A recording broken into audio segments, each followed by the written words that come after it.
Let me see you get run. Let me see you get. Mm-mm. Anyways, not the time. So, as y'all can see down below, NBA talk. Question is, who to go? I'm gonna be honest. Everybody talks about the GOAT, and there's different aspects to be the GOAT. I ain't going through all them aspects. Why? It's not like me. I don't do that. Because the main people that come up in GOAT conversation is Michael Jordan and LeBron James. Right, we've heard this discussion a lot since LeBron. I feel like, since LeBron is kind of nearing the end of his career, it's a whole lot more talk going on about like who does GOAT, MJ, Bron, Kobe. I don't think Kobe can be the GOAT. I don't think Kobe the GOAT. Like, yeah, that's even though he was the student of MJ, he's not GOAT material in my eyes. All LA fans, y'all can fight me afterwards. I don't care. Well, y'all not gonna fight me because Bron's in LA now, so you're still fine. Oh, by the way, this is coming from a perspective of a Boston Celtics fan. If you hate me, I got 2 words for you. DX style. But anyways, GOAT, Michael Jordan or LeBron James. So, I'm hearing everybody's sides about how LeBron James have more of a leadership role, how he does like points, assists, rebounds, steals, block. He leads like in every aspect of the game. As Mike might just do scoring or something like that, and then everybody else takes that. Then playoff wise, Mike Jordan never lost in the NBA Finals. LeBron never got swept in the first round. Let's see. Who leads the team in every aspect, like points, rebounds, assists during the NBA Finals, stuff like that, just stuff floating around always. And like I listen to it, I'm like, okay, understandable, cool.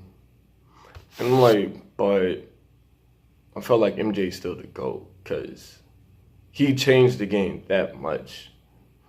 It's like, in my opinion, I feel like GOAT, you gotta be able to play the game, which both of them can, and you have to change how the game is played or impact the players a whole lot more than just the upcoming stars. You gotta impact the old ones, the new ones, the up and coming ones, the ones that are watching you and stuff like that.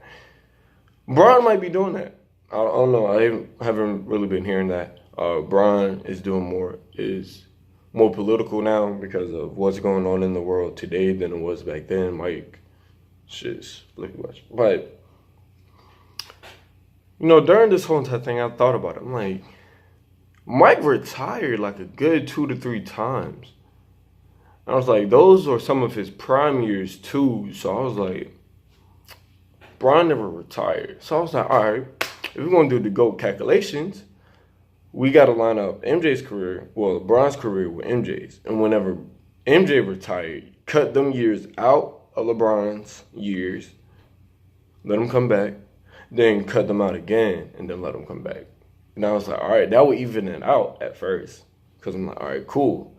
So now we're taking some of the years that Bron has been in Miami, probably his Miami years, and probably some of his Cavs years, like just evenly out and stuff like that. What is Mike 6-0? Bron is like 3-8, 3-5 in the finals. Yeah, because he only got 4, 3, 2 with Miami and then 1.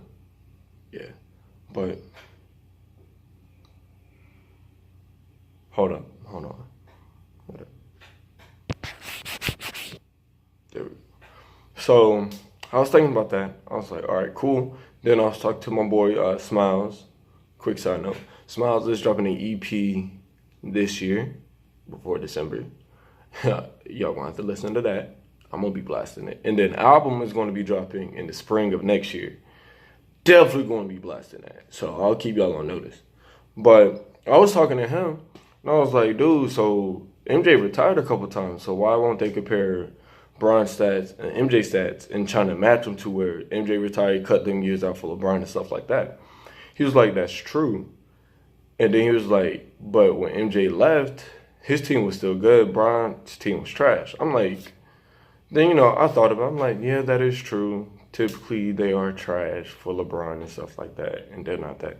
But then I kept thinking about it. I'm like, but wait. MJ got drafted by the Bulls, so he kind of gathered people around him to fit, I guess, his style and kind of bring out the best of themselves as well. So I was like, MJ made those teams to a point to where it's like, hey, this is how we do things. Let's go. Let's run it. He did that. And I feel like they kept that same mindset as Mike was still there, even when he was gone. On LeBron's case, LeBron can do that. LeBron can, all right, this is how we're going to do it. This is what we do, blah, blah, blah, blah, blah. Does that. LeBron leaves. The team can't do that anymore. Like, who was up there when he first left? I think Kyrie, Tristan Thompson, and they just went to booty. Because I feel like since LeBron was doing everything, nobody was able to excel to what they want to do, except for, Kellen Reed. But when Mike left, it seems like he made everyone's game to their own. Like, every other player had their own game, and Mike kind of just did what Mike just did the scoring. Everybody else did what they had to do, either scoring-wise, rebounding, stealing, playing defense, or something like that. Since LeBron did all of that, when you take him out of the equation, who's gonna take his place? Not a lot of people rose up to that occasion and took his place, except for Kellen Reed. Kellen Reed probably got the points, just times probably the rebound, but nobody else did anything else. But Mike, influence was still there. Players stepped up, so that's how they remain good. So that's what I was thinking. I'm like, so in my opinion, I feel like MJ's the GOAT out of that situation because it's just influence-wise of the team. LeBron left, they became trash. Mike left, they were still dominating the league. So if you want to argue with me, leave that in the comment section below. But no, I'm not an NBA expert, but it's just my honest opinion.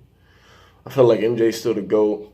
Bron can be in the conversations, but I need to see him leave a team and the team still being dominant in some games. Not just against the Hawks or the Knicks or something like that, like trash now.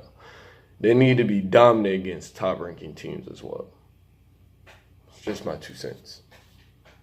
Cheers.